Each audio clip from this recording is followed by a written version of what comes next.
Hello, boys and girls. Greg from the Scary Spirits podcast here to make you yet another cocktail.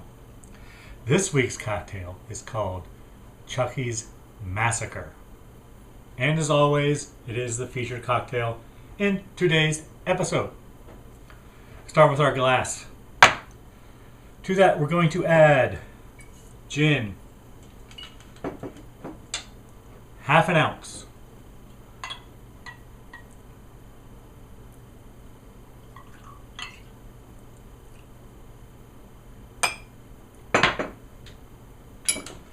Next, we'll do ginger syrup, another half an ounce. Next, we have coconut milk. I'm using light coconut milk.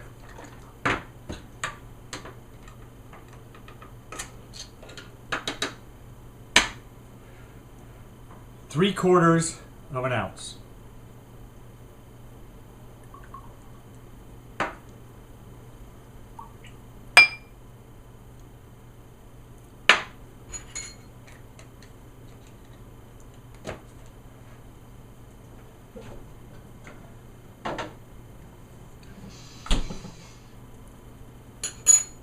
Next, we top with sparkling wine. I'm using 19 Crimes Cali Gold Snoop Dogg sparkling wine. Top it with sparkling wine. I think that's enough. And I'm going to stir it a little bit.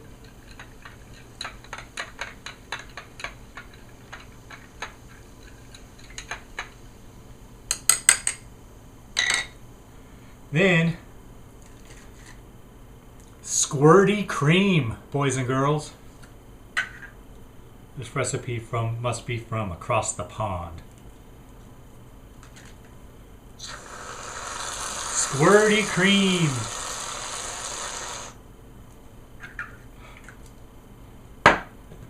Then, we top with cinnamon.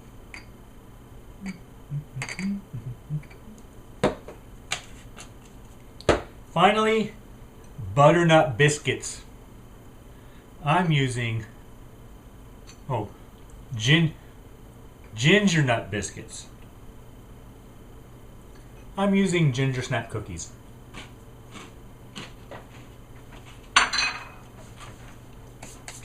There you have it, boys and girls. Chucky's Massacre.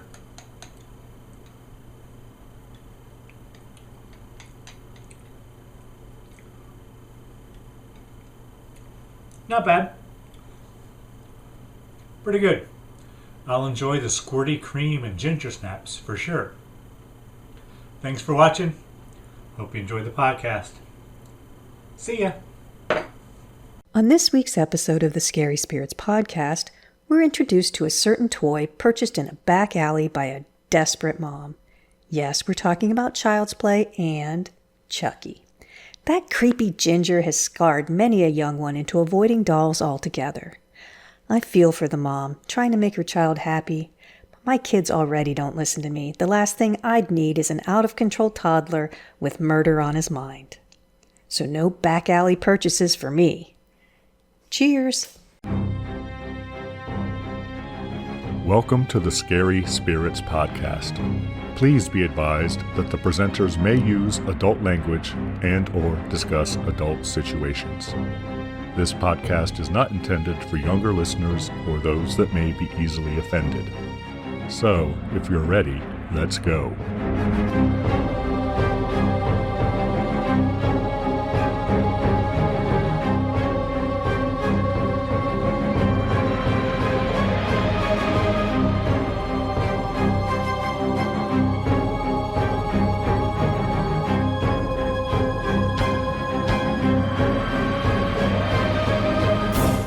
Hello, boys and girls. I'm Greg. Hi, I'm Karen. And welcome to the Scary Spirits podcast, the podcast that combines the two very different but highly compatible worlds of scary films and alcoholic spirits. What could possibly go wrong? Indeed. How are you, Karen? I'm doing well. How are you, Greg? I'm good. Thank you Did you for have a good asking. day? I did. It was fine. It's hot again today. It was hot. I'm I getting had, annoyed. I'm I, ready for fall. I had to break up my thirsty work with a Gatorade. Oh my God. Well, you got to keep hydrated. You do. Boys and girls, stay hydrated. All right, Karen, I believe this film was your choice, was it? Was it not? It was. And what film have you chosen for us this week?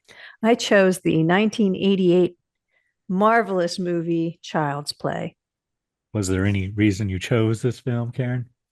There is, but I made a mistake. So I chose this film because Mark Hamill's birthday is the 25th when this episode comes out, because I had read that he is the voice of Chucky, which he is, but not in this film. Okay. In the remakes from the 90s, way back in the 90s, I think they are. Okay. So I did have a reason. He's a good voice actor. But unfortunately, he's not in this. So happy birthday, Mark Hamill. I know he's listening. Yeah, I'm sure he is. I want to say how much I appreciate his work as the voice of the Joker in the he's good Adventures of Batman and Robin and whatnot. So yes, happy birthday, Mark. We're on a first name basis. I'm sure you are.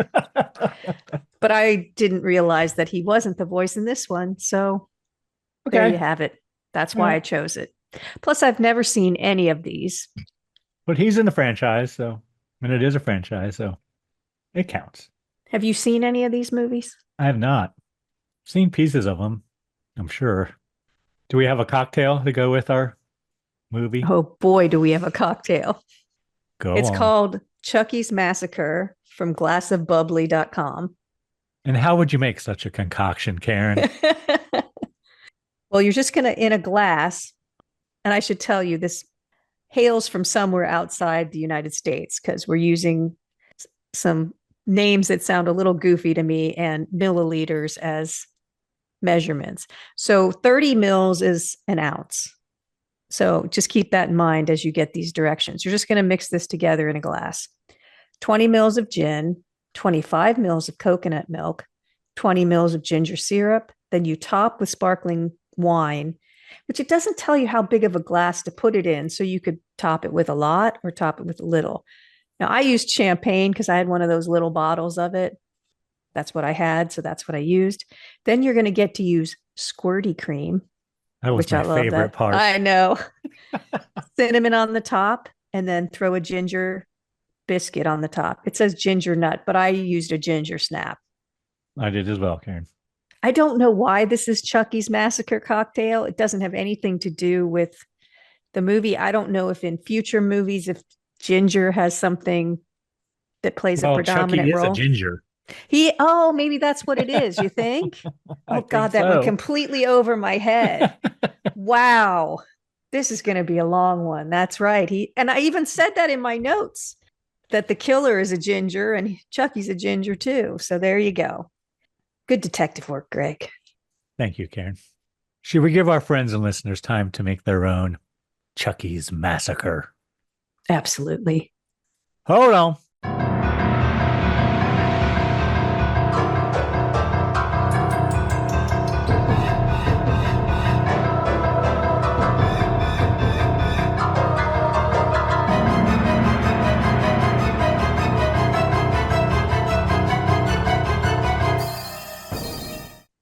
And we're back. Yes, we are. Karen, might you have a brief synopsis for us of this film from 1988? I do. That was like 20 years ago, right? That was like 12 years ago, I think. Okay. Go on. Tell us all the story. Gunned down by Detective Mike Norris, dying murderer Charles Lee Ray uses black magic to put his soul inside a doll named Chucky, which Karen Barclay then buys for her young son, Andy. When Chucky kills Andy's babysitter, the boy realizes the doll is alive and tries to warn people, but he's institutionalized. Now Karen must convince the detective of the murderous doll's intentions before Andy becomes Chucky's next victim. Thank you. We are a match. I'm impressed I got through that whole thing. And I'm going to just say right now, boys and girls, that I wrote in my notes that this episode will be a good Karen drinking game.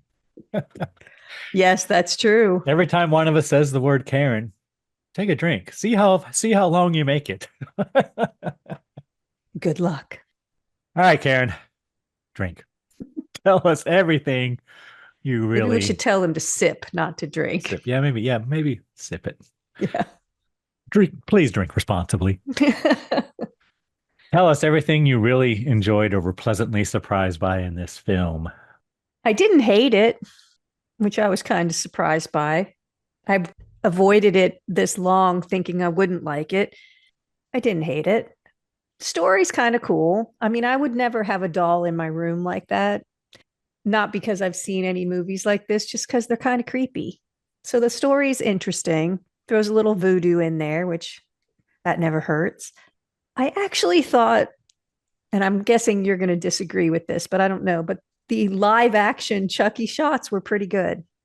You know, when he's running around, I'm sure it's a little kid or in the suit or something, but it added to the movie and I thought it was good. There's some interesting shots. There's some good kind of shadow work. A lot of the times you don't see him moving, but you know he's moving, which I thought was a good way to present him. The kid I thought was pretty good. I mean, if he's really 6 years old, he looks pretty young, carries the movie. He's in a lot of it. I think he does a reasonable job most of the time. There are a couple times where he's not great, but he's a young kid. So good cast. Catherine Hicks and Chris Sarandon, both in it, both well-known, good actors. I guess that's it. What did you like about it? Just like you, or much like you, I'd never seen this and I was probably avoiding it because I didn't think I would like it, right? I like this a lot better than I thought I would after watching it. I think it's because it's directed and the screenplay is by Tom Holland, who also directed and screenplay in Fright Night. And it has that feel to it. You know what I mean? And I liked Fright It does Night a have the lot. same feel. Yeah. The 1980s Fright Night, boys and girls. I did like the fashion. I wrote there's a good score. Music is very good. There's only like one poppy sounding song on it when they're playing on the radio, but the score, soundtrack, I thought was very good. I thought there were good effects, including the Chucky doll. It's got some good suspense in it. It's very suspenseful, and the music plays into that. So the music fits when there's suspense. The music is suspenseful. The kid, Andy, he is really good, I thought. And this was his first film, Karen. Wow. And in 1988, he was 7 years old. So filming, he might have been 6. He was born in 1981. Cute kid, too. Yeah. He had that everyday look about him, but still cute. Yeah, he reminded me of Danny Torrance in The Shining. Oh, a little, yeah. And there isn't a homage to The Shining in this as well. I liked a lot of the shots. A lot of them have Chucky's perspective when you said I really you don't like see that. him moving, but Yeah. you know he is because we're seeing things from his perspective. The way the camera moves when it's him is really nicely done. Yeah, I agree. Acting was good. Catherine Hicks, like you said, Chris Sarandon, and Dinah Manoff, who I recognized as Maggie. I think she's in that sitcom with Christy McNichol, where they were I don't- sisters or something. Empty Nest, and Richard Mulligan played their dad. So I recognize her from that mostly. That's all I have written down. There was a strong sequel. Well, there has to be sequel potential because there were sequels. There was a slight sort of sequel shot at the very end of him looking back into the room.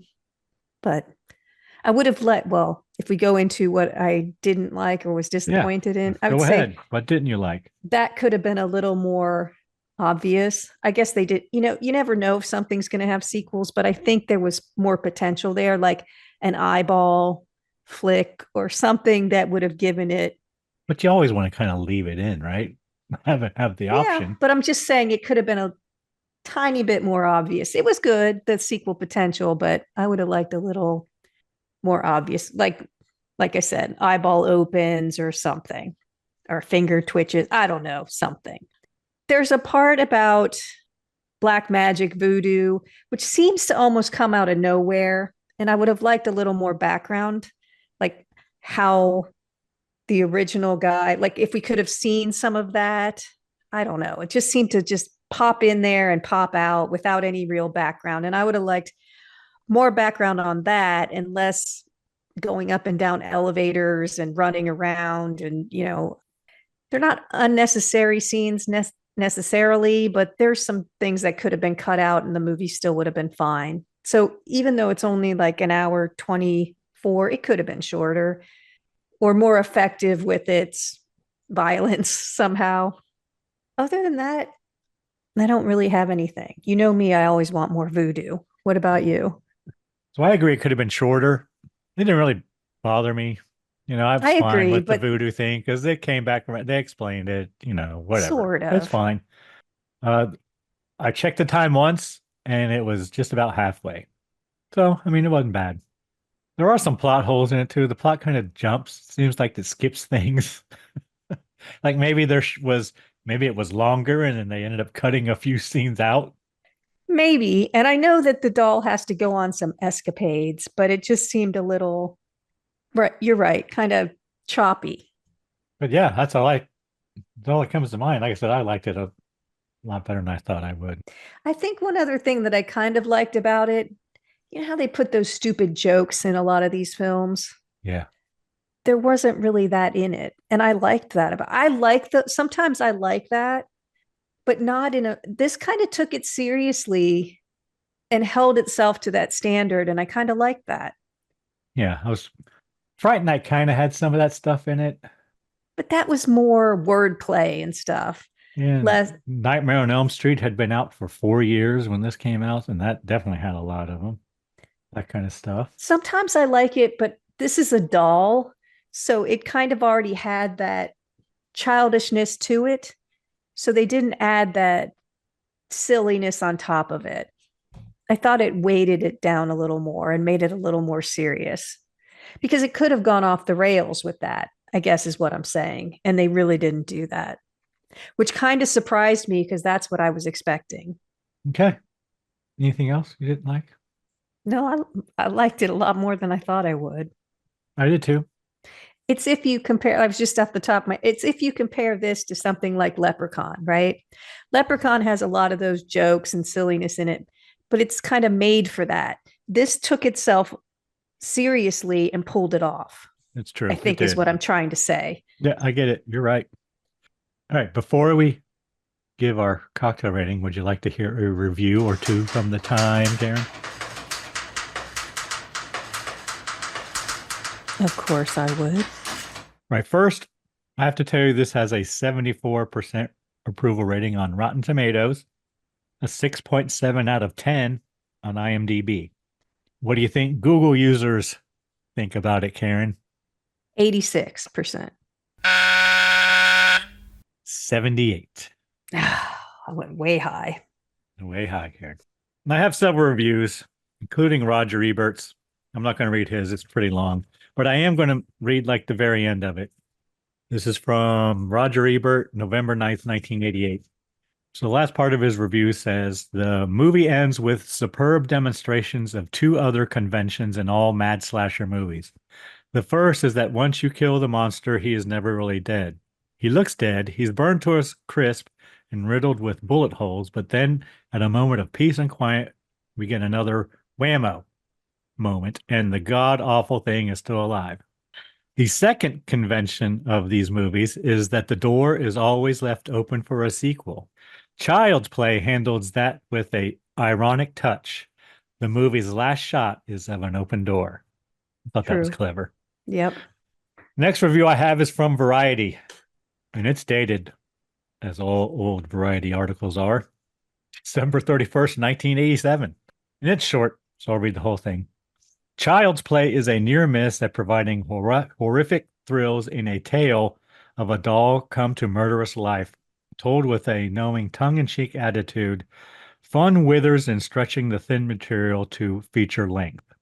Director Tom Holland summons impressive technical skill in charting the preposterous story of a nutcase who climaxes a fatal shootout in a Chicago toy store with cop Chris Sarandon by chanting a voodoo incantation and passing his spirit into a cute redhead doll.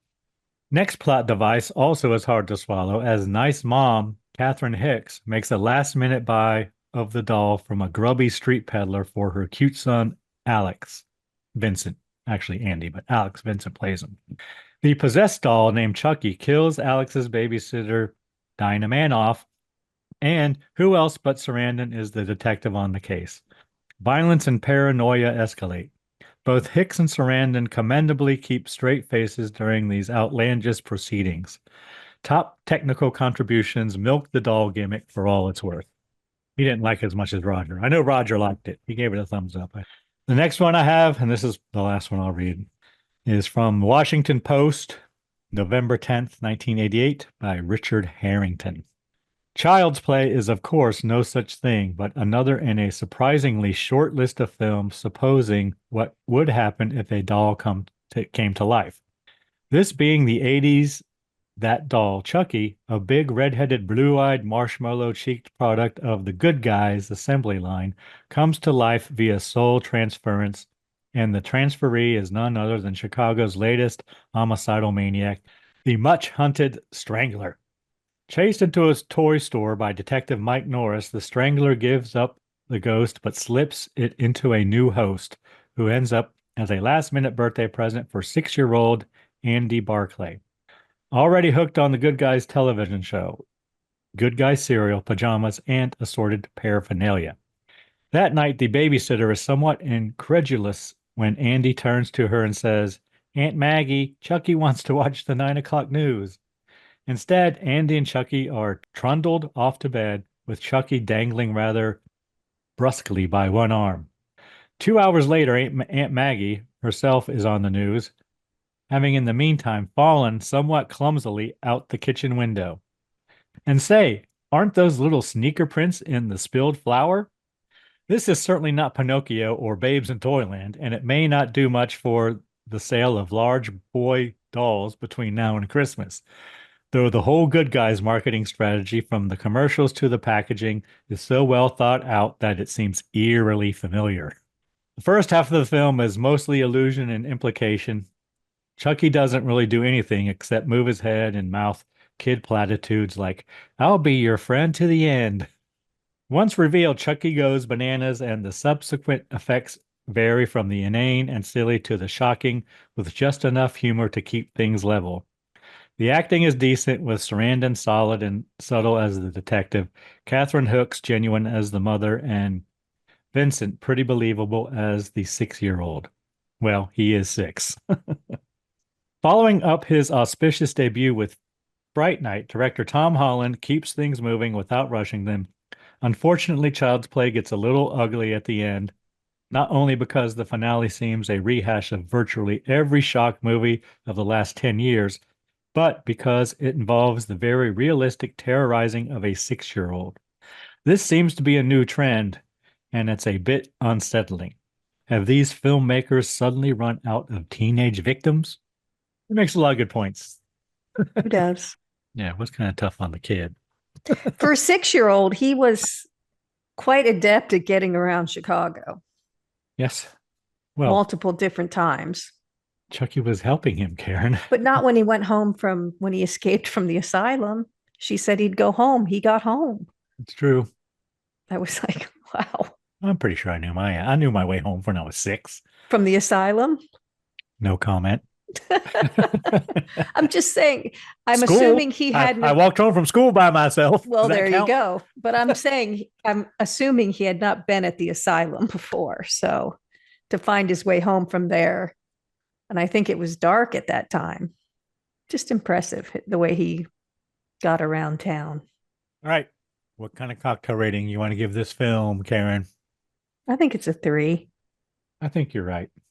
I toyed with giving it a 2 just because I had 2 beers while I was watching it. So it took me 2 cocktails, but I'll give it a 3. I agree. It's not bad. Better than I thought it would be. All right, Karen, are you ready to get into it scene by scene? Yeah, let's go. I have 5.5 pages, Wow. so we'll see how this goes. Child's Play from 1988. Did you watch this on Amazon Prime, Karen?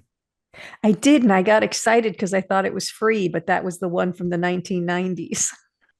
It is rated R for violence, frightening scenes, smoking, and foul language. Film opens, we have credits, Karen. During the credits, we see a detective chasing the strangler. He's calling for backup.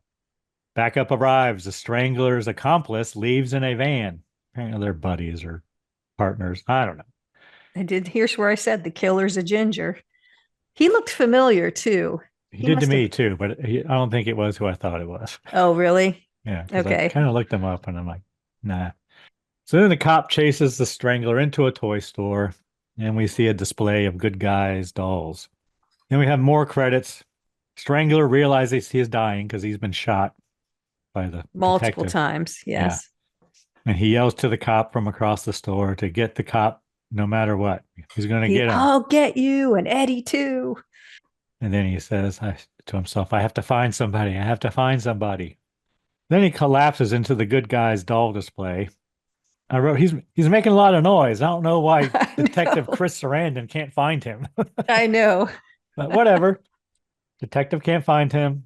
Strangler takes a doll out of the box and begins reciting a voodoo chant, Karen.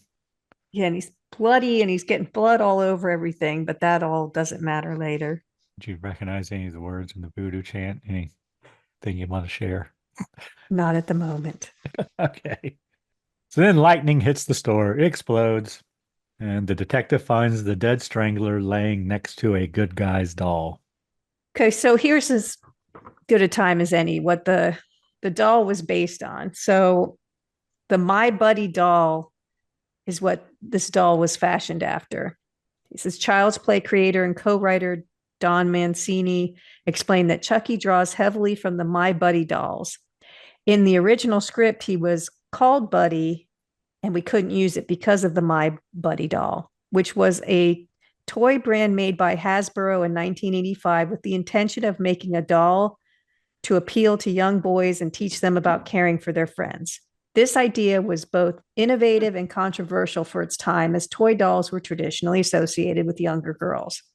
Hasbro also introduced a companion kid sister marketed towards girls. They discontinued the line before the start of the 1990s. Playskool took over production, but made changes to it. That's the inspiration for Chucky, was the My Buddy doll from the 80s. Then we cut to a sign that says happy birthday. And it sounds like there's a commercial on the TV for a good guy's doll. And we see who we learn is Andy making toast. And poorly. Making some good guy cereal. And then I wrote, no, it's a good guy's TV show on the TV. Yes. And then Andy puts sugar on his good guy cereal. I thought he was making himself breakfast. I know, me too. And I thought, wow, that's a lot of sugar. So he's watching the TV show, which is showing the doll. He's very impressed with it. And then there's a commercial for the doll, the actual doll, which is brand new on the market. And the doll says 3 sentences and turns their heads and blink their eyes. And every doll has its own name. And I wrote kind of like Cabbage Patch Kids. Yeah, God, remember those? You know what's funny about those? I don't know if we've talked about them before, but before they became big, like before it went crazy, my mom and I were in, I don't know what store. It wasn't Johnny's Toys, but some store. I do remember you telling me. Yeah, and I said we got to get this. She's like, I'm not getting that because it said something Hudson on it. And then we didn't get it. We walked out, and then it wasn't but weeks later they those things went crazy. And the funny thing is, people were buying them in the back alleys of places. That's why I thought when she bought it in the back alley, I was like, wow, that is like a Cabbage Patch. Then Andy takes the breakfast he was making to his mom's room on a tray, and he wakes up his mother. And he's dripping milk it's a typical 6-year-old making breakfast for their mom. The butter, he puts like the biggest scoop of butter on the burnt toast. The cereal has sugar. There's too much milk in it. It's spilling the whole way he's going, but he keeps the orange juice on the tray, which was impressive. He does. And he gives his mom breakfast in bed. Because he wants her to get up because it turns out it's his birthday. It's his birthday, and he wants to open his presents. And we saw one of the boxes, and it's the right size for the doll. So he thinks he's getting the doll. Yeah. So then there's news report on the TV about the strangler being killed. Andy grabs that big present because he wants to open it first. He thinks it's a doll, but the box turns out to be full of clothes, Karen. He's disappointed. And then Mom says, "Oh, you wanted toys. Well, here, try this one instead," and gives him a smaller box. And it's another present, and it's a good guy's toolbox. And Andy says, "Well, I wanted the doll." And Mom says she could not save up enough that month to get it. So then we see Mom, whose name is Karen, at work. She works at a department store in the jewelry section. And then who we learn is Maggie comes in and tells her that there is a peddler selling a good guy's doll in the alley behind work. Karen runs into the alley and buys the doll for $30. Apparently the doll sells for $100 in the store. Which is a lot in 1988. Then Karen and Maggie run back into the store and they're met there by the manager. And manager tells Karen that she needs to stay late and cover for someone who is sick. And Maggie agrees to watch Andy. But she does have an hour. She can leave for an hour and then she has to come back. Yeah, she can go pick him up at school. She said daycare, I think, but it must be after school. So then we see Karen and Andy back at their apartment, and Karen gives him the good guy doll, and the doll introduces himself as Chucky. I thought that was a nice touch where they said every doll had a different name, so that no matter what the name was, they just accepted it. And then there's more news reports on the TV in the background. The strangler's accomplice has escaped, eluded police custody. Maggie tells Andy it's time for bed because she's there now babysitting. Chucky whispers to Andy that he wants to watch the 9 o'clock news. We don't hear it, but it looks like Andy puts his ear to his face and then he says Chucky wants to watch the 9 o'clock news. Maggie takes them to bed. And she does dangle Chucky. Even I noticed that, you know. Andy brushes his teeth. Maggie putting away dishes. The 9 o'clock news comes on the TV all of a sudden. The TV comes on. It was turned off. Yeah, she had turned it off. And she looks in there and sees Chucky sitting in a chair watching the 9 o'clock news. She gets a little annoyed with Andy because she thinks he did that. Yeah, she turns off the TV, grabs Chucky, and confronts Andy. Of course, he denies having anything to do with it. Then we cut to Maggie reading a book, apparently later in the evening. She's also watching a movie, and I did look up what movie it was. It's an old black and white movie. Yes, it's Donovan's Brain. It's an independently made 1953 American black and white science fiction horror film directed by Felix Feist. The story involves an attempt to keep alive the brain of a millionaire megalomaniac, W.H. Donovan, after an otherwise fatal plane crash. The brain has other ideas and begins to possess people. So it is kind of playing into the story of possessing another body. Maggie gets up and closes a window. And we see Andy's door open.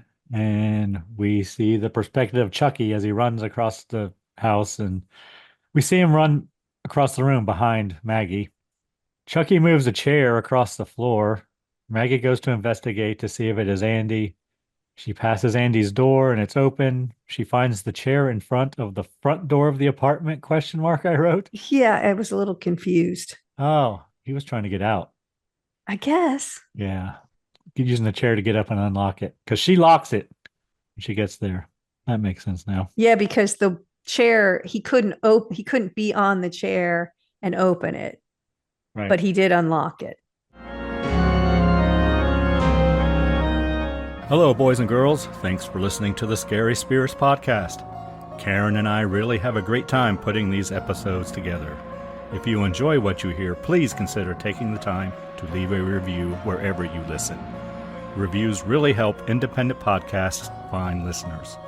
The more listeners we have, the easier it is for people to find us. Now, back to the show. So then Maggie goes to the kitchen and finds a mess. I guess flour spilled all over the floor. And the phone rings and Maggie is startled. And it is Karen. calling to check in, see how things are going. Karen knows Maggie doesn't sound right, but she lets it go. Well, and Maggie says something, I can't remember her exact words, but she's admits that she's kind of scaring herself. Yeah. Which when I remember babysitting, and once you put the kids to bed, you're kind of alone and the TV's on and, it's quiet. I remember kind of scaring myself. Like, what was that noise? Wait a minute. What's that noise? And so then Maggie goes to clean up the mess in the kitchen and is hit in the head with a hammer, causing her to fall out of a window to her death on top of a pickup truck. Yeah, that's some force with that hammer. Then we see Karen arriving back at the apartment after work by bus to find the Chicago police and crime scene tape all around her apartment building. Karen runs into the building. None of the cops seem to try to stop her. No, she runs all the way in. Nobody's stopping her. Karen arrives at the apartment to find it full of police officers. She yells for Andy. Andy tells Karen that Maggie had an accident. And then Detective Chris Sarandon is there and he wants to talk to Karen in the hall. Detective tells Karen that Maggie is dead. She fell from the kitchen window and shows her the broken window. Detective asks about footprints in the flour on top of the counter. And he says, don't worry, I've already checked Andy's shoes in the closet and none of them are a match. And immediately Karen goes on the defensive. That mama bear mentality. Well, yeah. So then Andy enters and the detective asks him about his good guy's pajama sneakers. Yeah. Are they like footy pajamas or something? I think they're house shoes, basically. Oh. He calls them pajama sneakers. Slippers. Yeah. So then Karen sends Andy to bed and she gives the detective what for. But I'm wondering if there was a love connection there. Then we see Andy in bed and he tells Chucky he was right about his sneakers are so important or something like that. He asked Chucky, why do you think my sneakers were so important? And then Andy looks over at Chucky and sees flour on the bottom of Chucky's feet. So Andy runs in and tells Karen and the detective that Chucky was on the kitchen counter. And next thing I have is Karen tells the detective, good day, and pushes him out the door. Yeah, because it's not looking good for her son. So let's stop for 1 minute, just out of curiosity, because the killing has started. What was the first killer doll movie? And the killer toy most commonly appears in film where it dates back to Dead of Night, 1945, and expands on earlier films such as The Great Gabbo from 1929 and The Devil Doll. Most often, the early examples primarily featured ventriloquist dummies, with works featuring killer dolls developing in the 1960s through the 1980s. But 1945, that's pretty good. So out in the hallway, Detective Chris Sarandon lights a Marlboro and gives his associate, I don't know, I guess he's like another cop. I don't know what to call him, though. A good guy's hammer. He thinks it may be the murder weapon in a baggie. So then Karen hears Andy talking and goes into his bedroom to investigate. He finds him sitting on the floor talking to Chucky. Karen asks what Chucky has been telling Andy. He says Chucky said his real name is Charles Lee Ray, and he was sent by Daddy to play with him. He also said Maggie was a real bitch and got what she deserved. Yeah. Which upsets his mom. Yeah. Andy tries to convince her that Chucky is alive. Karen gets angry. Angry says he is sorry and he will stop making up stories. He feels bad. Okay. And then through this whole thing, I'm still concerned about the open window that Maggie fell through, because obviously it's winter. They're all wearing winter coats and things. Did that thing just get miraculously fixed or what? They're going to bed. Yeah, they are. What happened to the window? So then Karen waits outside the door.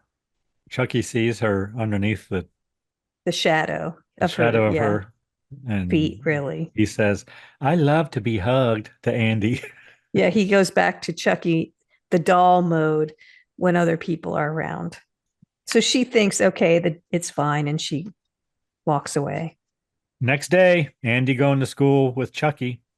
Mom drops them off, but after Mom leaves, Andy and Chucky leave the school. There are another couple of kids with the Chucky dolls going into the school. Didn't notice. Next thing I have is they get on the L. Yes. Because that's what the 6-year-old and the doll. Right? That's what it's called, right? The L in Chicago. That's what yeah. All right. And I wrote, they get off in a shady part of town, and Chucky again seems to whisper to Andy as they are walking. Through the homeless camps, and nobody says boo to them as they walk through. Andy puts Chucky in a chair, and he goes to take a tinkle, whiz. He says. Tinkle, yes. I believe that's what he says. And Chucky runs into an abandoned house across the street. Again, we see his perspective. So Chucky knows where this Eddie guy has escaped from prison. He knows where he would go, and that's where they are now. Is that the guy's name, Eddie? Yeah, the one who escaped after he left the serial killer behind. So then we see inside the house, and there's rats everywhere. But you're right. When he runs up to the house, it's a cool shot. But yeah, there's a lot of rats in there. So Chucky goes to the kitchen and opens the oven, and he turns on the gas. Andy arrives back to the chair and finds Chucky missing. Eddie grabs his gun and investigates the noise as he heads downstairs. He fires a couple shots. Andy runs toward the house. Eddie sees Andy outside yelling for Chucky. Then Eddie goes to investigate a noise in the kitchen. He opens the door and fires his magnum. It looks like a magnum to me, Karen. And the house explodes. Andy was very close to the house. He was. And that house went up big. The whole house fell apart. Yeah. It was dilapidated to begin with, we should say. He was obviously, squatting, or nobody had been in there a long time. But would that work if you turned on the gas and fired a shot? Would it cause an explosion? Probably not. Although it is airborne, so I'm not sure. A spark might be able to ignite it, right? If it's gas in the air and it's condensed enough, right? So then we see Karen arriving at the police station. She meets with the detective Chris Sarandon, and we see police questioning Andy. Karen arrives, and I wrote right here, they probably can't question him without her being there. But I kind of looked that up, and I think you can.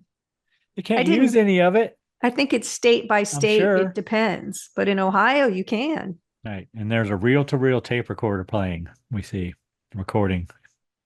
This is kind of where we meet there's another detective that has a not major role, but he plays a role through this whole thing. He's the one that took the hammer, and now he's questioning Andy. Then Karen tells Andy that no one believes him about Chucky. He has to tell the truth, or they are going to take Andy away from her. Andy tries to get Chucky to say something, but he does not. And finally he says, "Hi, I'm Chucky, and I'm your friend to the end." Andy tells Karen that Chucky told him never to say anything about him being alive, or that Chucky would kill him. Then we hear a doctor on the other side of the two-way mirror. He says he's seen enough, and he wants Andy to spend a couple days in the hospital. Karen arrives home with Chucky. Karen tries to provoke Chucky, get him to talk. Karen goes to the kitchen to get a glass of water. She looks at the good guy's box. She picks it up, and the batteries fall out of the box, Karen. Dun, dun, dun. Karen realizes that Chucky has been moving and talking without batteries. She sneaks up to Chucky and checks his battery compartment to find no batteries. Now Chucky knows the deal's up. Chucky talks, and Karen screams and drops him, and he rolls under the couch. Karen gets down on the floor, Karen, and looks underneath the couch. God knows what you'd find under my couch. And pokes him. Yep. With her hand. Yeah. I would have found like a broom or something. Yeah. She pulls him out. Again, she tries to provoke Chucky, trying to get him to talk. She lights a fire in the gas fireplace and threatens to throw him into the fire.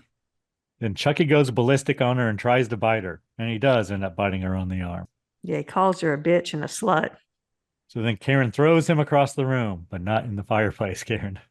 Chucky runs away out the door and down the elevator. Karen runs down the stairs after him. Chucky gets away. So then we see Karen taking a taxi to the police station. Detective Chris Sarandon is just leaving. Karen tells him that Andy is telling the truth. Chucky is moving without batteries. Detective doesn't believe her. Karen shows him the bite on her arm. She tells the detective that Chucky bit her. Again, he's not buying it. And she runs away and says she is going to find Chucky. Detective tries to stop her. She says she's going to find the peddler who sold her the doll. Yeah, and he doesn't like that because that's a bad area of town. So then we see Karen questioning some of the homeless people about the peddler, and she describes him. Karen finds the guy who sold her the doll. She asks him where he got it, and she gives him all the money she has to tell him, but it's not enough. And then the For peddler him to tries, tell her, yeah, where he got it. then the peddler tries to sexually assault Karen. And just then, Because she says that's all I have. And he's like, you have a lot more than that. then Detective Chris Sarandon arrives and saves the Saves day. the day. Yep. So detective asks the peddler where he got the doll. He tells the detective he got it from the burned out toy store. Karen notices that the detective is knowing a lot more than he's letting on. Something about that statement upset him. Detective tells Karen that the toy store was where the strangler was killed, and he tells her about Charles Lee Ray. He was the one that killed him. And detective tells Karen that Charles Lee Ray threatened to kill him and his assistant or his other cop buddy there. Oh, no, and Eddie. Threatened to kill him and Eddie. And then he takes Karen home. Karen tells the detective that Chucky is Charles Lee Ray in the car. And then Karen begins questioning the detective about Charles Lee Ray. Karen tries to convince the detective that he is in danger. Detective pulls her out of the car. Good day. Yeah, they kind of fight. Yeah, but now she's like afraid for his safety. I know. Then we see the detective at the police station, and he's grabbing a file. He's curious. He doesn't believe any of it, but he's like, I'm going to go back and look through this. Gets in his car and he lights a Marlboro. And then Chucky pops up from the seat behind him and strangles him with jumper cables. Detective grabs the cigarette lighter that he, pushed into his. Yeah, remember those? Yes, I do, Karen. Into his 1986 Ford LTD Crown Victoria. The police car. And he burns Chucky's face with it. Chucky tries to stab the detective through the seat with a butcher knife. And this whole time, the car is moving at a very fast speed because for some reason, he keeps hitting the gas instead of the brake. And then Chucky goes and hits the gas. But I don't understand what was happening there. Did he cut the brake lines or what happened? Oh, no. Well, we did see his foot knock the pedal off of the brake pedal. But so all there is a metal bar down there now, I guess. So the detective evades the knife. Chucky holds down the accelerator, like you said. And he's pushing the knife through the seat and then up above through so he's doing some quite evasive moves to avoid getting stabbed. Detective crashes his 1986 Ford LTD Crown Victoria, Karen. What do you think one of those went for brand new way back in 1986? $5,800. $13,784. Oh, that's a fancy one. What do you think one of those goes for today, Karen? A 1986 Ford LTD Crown Victoria. $10,400. Wow, that must be really fancy. The average high value, Karen? What is it, like $3,000? $2,500. Yeah. Yeah, you got the fancy one. In pristine condition. Chucky tries to stab the detective again. Detective takes a couple shots at Chucky. He eventually shoots Chucky in the chest, and Chucky runs away. And it's funny, the little patter of the feet you hear. So then we see Karen at the house of Charles Lee Ray. You see her paying someone off, and then she's in the apartment. And I wrote, there's sexually explicit paintings on the wall and symbols. And a big painting of a voodoo priest, Karen. We see someone entering from behind Karen. She turns to find the detective. Detective tells Karen about the information he found in Charles Lee Ray's file. And included in there is a picture of the voodoo priest. And they need to find him, they decide. Yes. So on the wall, it says, what does it say? Thank you, I didn't make a note. Damballa, for life now and life after death or something. So The Damballa chant is an arcane and forbidden form of voodoo magic used to call forth the power of ancient voodoo sky god Damballa, which I think we've talked about before. I think we have too. And is featured in the Child's Play horror movie franchise. It is used numerous times by Charles Lee Ray Chucky using his knowledge in voodooism, and it is able to transfer spirits into different living vessels, in case you're interested. So then we see Chucky confronting John, who is the voodoo priest, John, Dr. Death, Bishop. He asked John why he bled when he was shot. He goes, yeah, you don't like that, Karen. So when Chucky appears in the window, he says, did the Gree work? So just for, you're going to like this. Gree, sometimes also Gregory, is a voodoo amulet originating in West Africa, which is believed to protect the wearer from evil or bring luck. It consists of a small cloth bag, usually inscribed with verses from an ancestor, and a ritual number of small objects worn on the person. So it's that little bag you get. It's a little square and they put things in it. And then. Okay.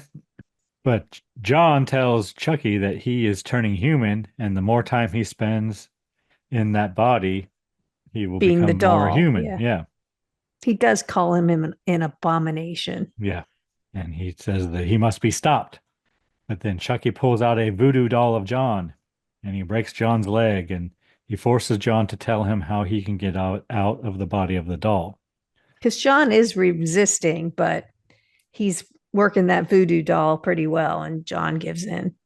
John tells him he must transfer himself into the first person he told he was alive, and that would be Andy. So he says he is going to be 6 years old again, and he's very happy. And then Chucky stabs the voodoo doll with a knife.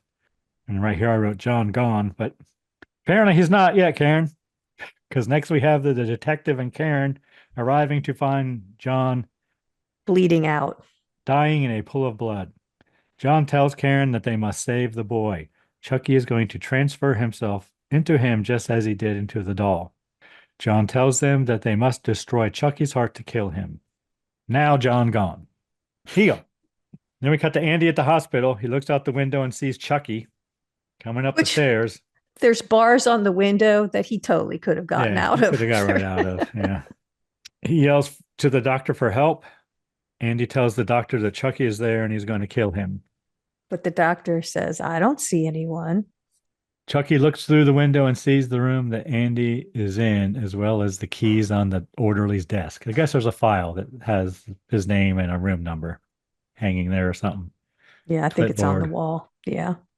So he grabs the keys and goes to Andy's room, unlocking the door. He grabs a knife and goes to stab Andy in his bed asleep. He pulls back the cover to find it is a bunch of pillows.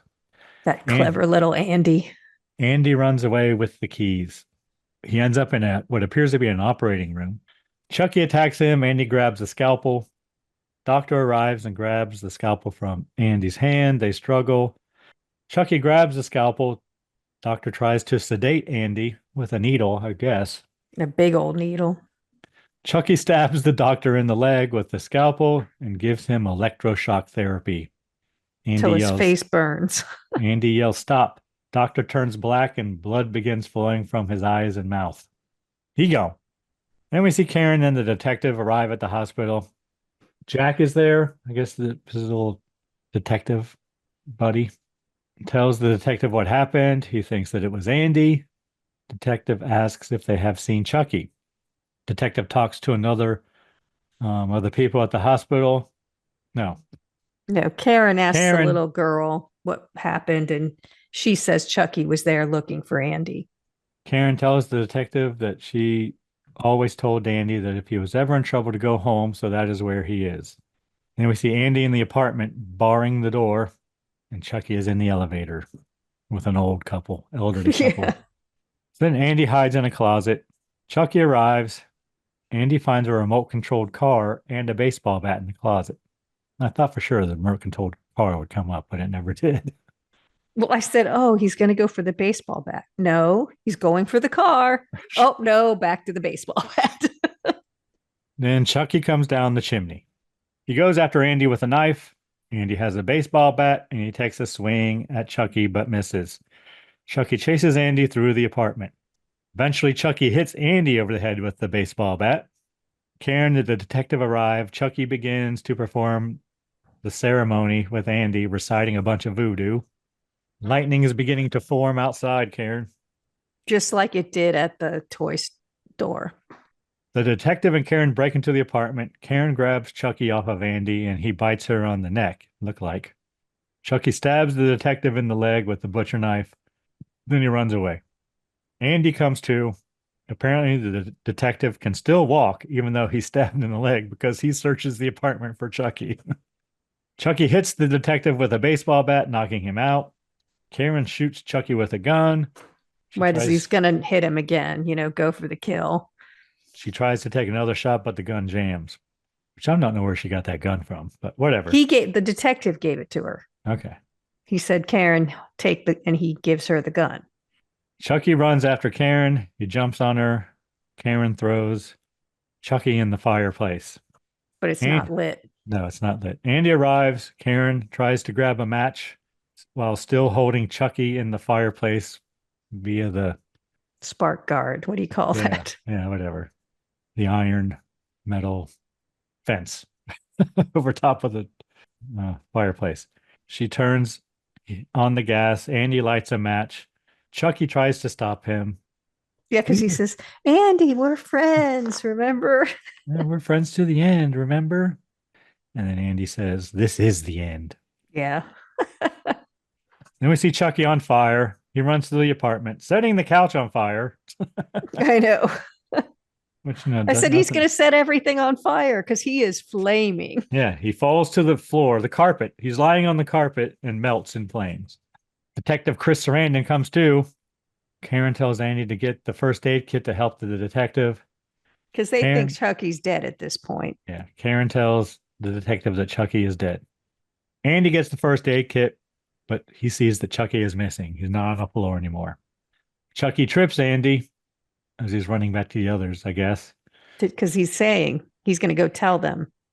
And Chucky goes after Andy with a knife. Karen shuts the door on Chucky.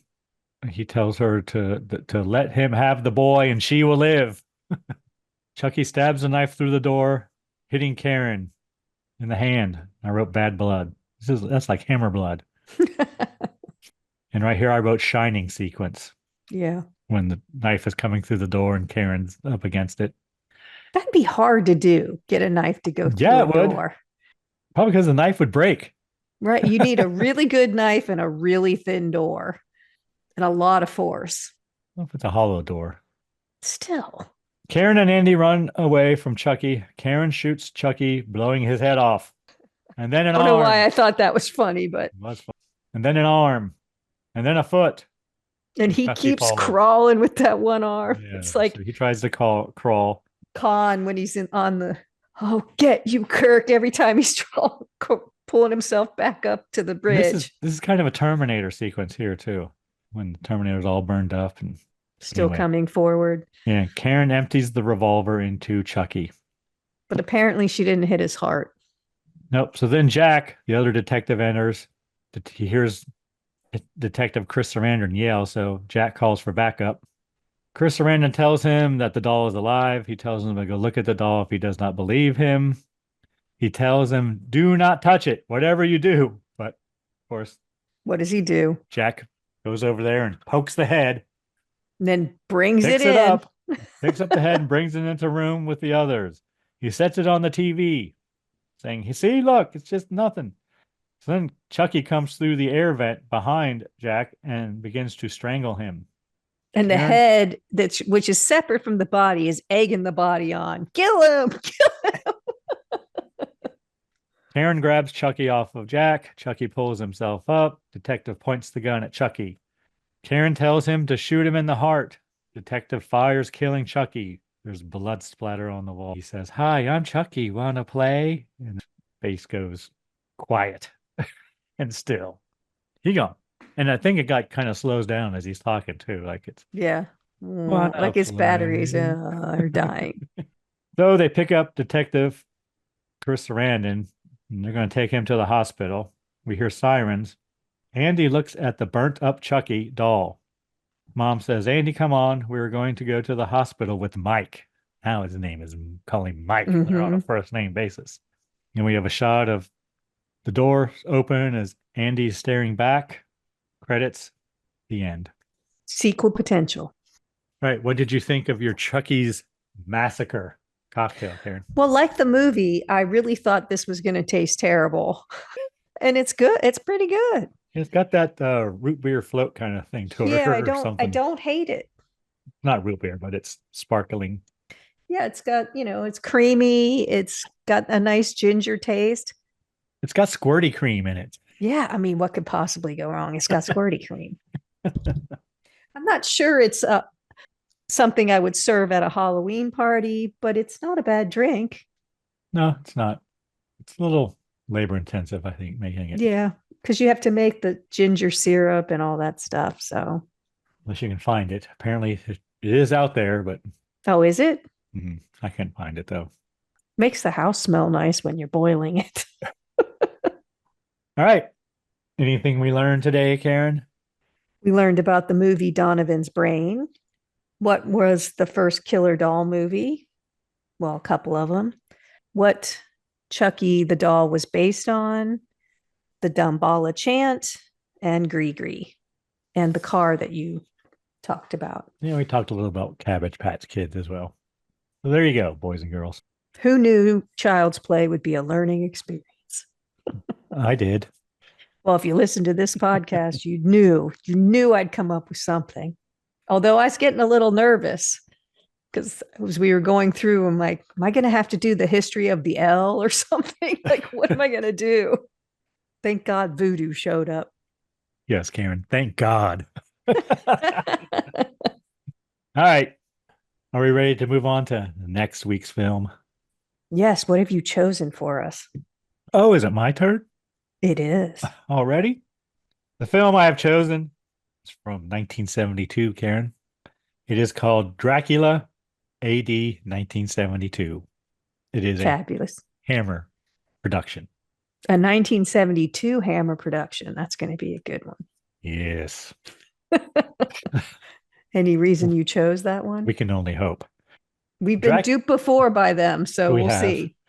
Dracula AD 1972 came out on September 28th, Karen.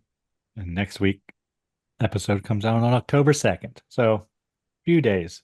Close enough. The release. Do you have a drink to go with it? I do, Karen. Ooh, what is it? It's called Dracula's Kiss. You sure we haven't done that one before? Pretty sure I looked at the recipe and because I was going to do Dracula's Blood, but we already have two of those. Which he just mentioned the recipe den, which if you are having a Halloween party or just want horror themed drinks, head over to the website, scaryspirits.com, and check out the recipe den. Has every recipe for every cocktail we've done. Yep. We've done two versions of Dracula Blood, but no Dracula's Kiss, Karen. All right. Well, I can't wait. What do we need for it? We're going to need black cherry vodka. I'm going to say cherry vodka is fine now. Wow. Grenadine, cola, and maraschino cherries for garnish. Grenadine cola? Grenadine and cola. Oh, and cola. Okay, yes. Sorry, I missed that. So we're going to coat the bottom of our glass with grenadine. I'm going to add ice and vodka and then fill with soda and garnish with cherries. This is from a website called A Healthy Life for Me. Ooh. Well, there you go. So it must be healthy. Must be. I'll use Coke Zero probably for my cola. So, yeah, there you go. Awesome. All right. Anyone you need to thank this week, Karen? I think I'll thank our listener. You want to know why, Greg? Because there are a shit ton of podcasts out there. And we are so happy that you choose to spend time with us. What about you, Greg? Is that a scientific term, Dr. Karen? Shit yes, ton? It is. Who do you need to thank? Karen, I'm going to thank our YouTube subscribers. All of you out there. We've gained a few steadily over the last few weeks. YouTube people rock. Thank you for watching me make all the cocktails on our YouTube Are you sure they channel. do that? I'm pretty sure they just tune in just for that part. Oh, are you wearing sleeveless shirts or something? What are you doing on there? No, I'm almost always wearing some kind of scary spirits garb. Today, since it's fall, I was wearing a scary spirits hoodie, Karen. Ooh, you can get those on our website too. Just go to scaryspirits.com and click the merch link. It's fall. You're going to need those kind of things. Yes. Stylish. All right. Anything else, Karen? Please drink responsibly. Yes. Thanks so much for listening. Want to keep in touch? Check out our website, scaryspirits.com. Follow us on Facebook and Instagram at Scary Spirits Podcast. Find us on YouTube at Scary Spirits Podcast. If you have questions or comments, you can email us at info@scaryspirits.com. To help us grow the podcast, you can leave us a review on Apple Podcasts.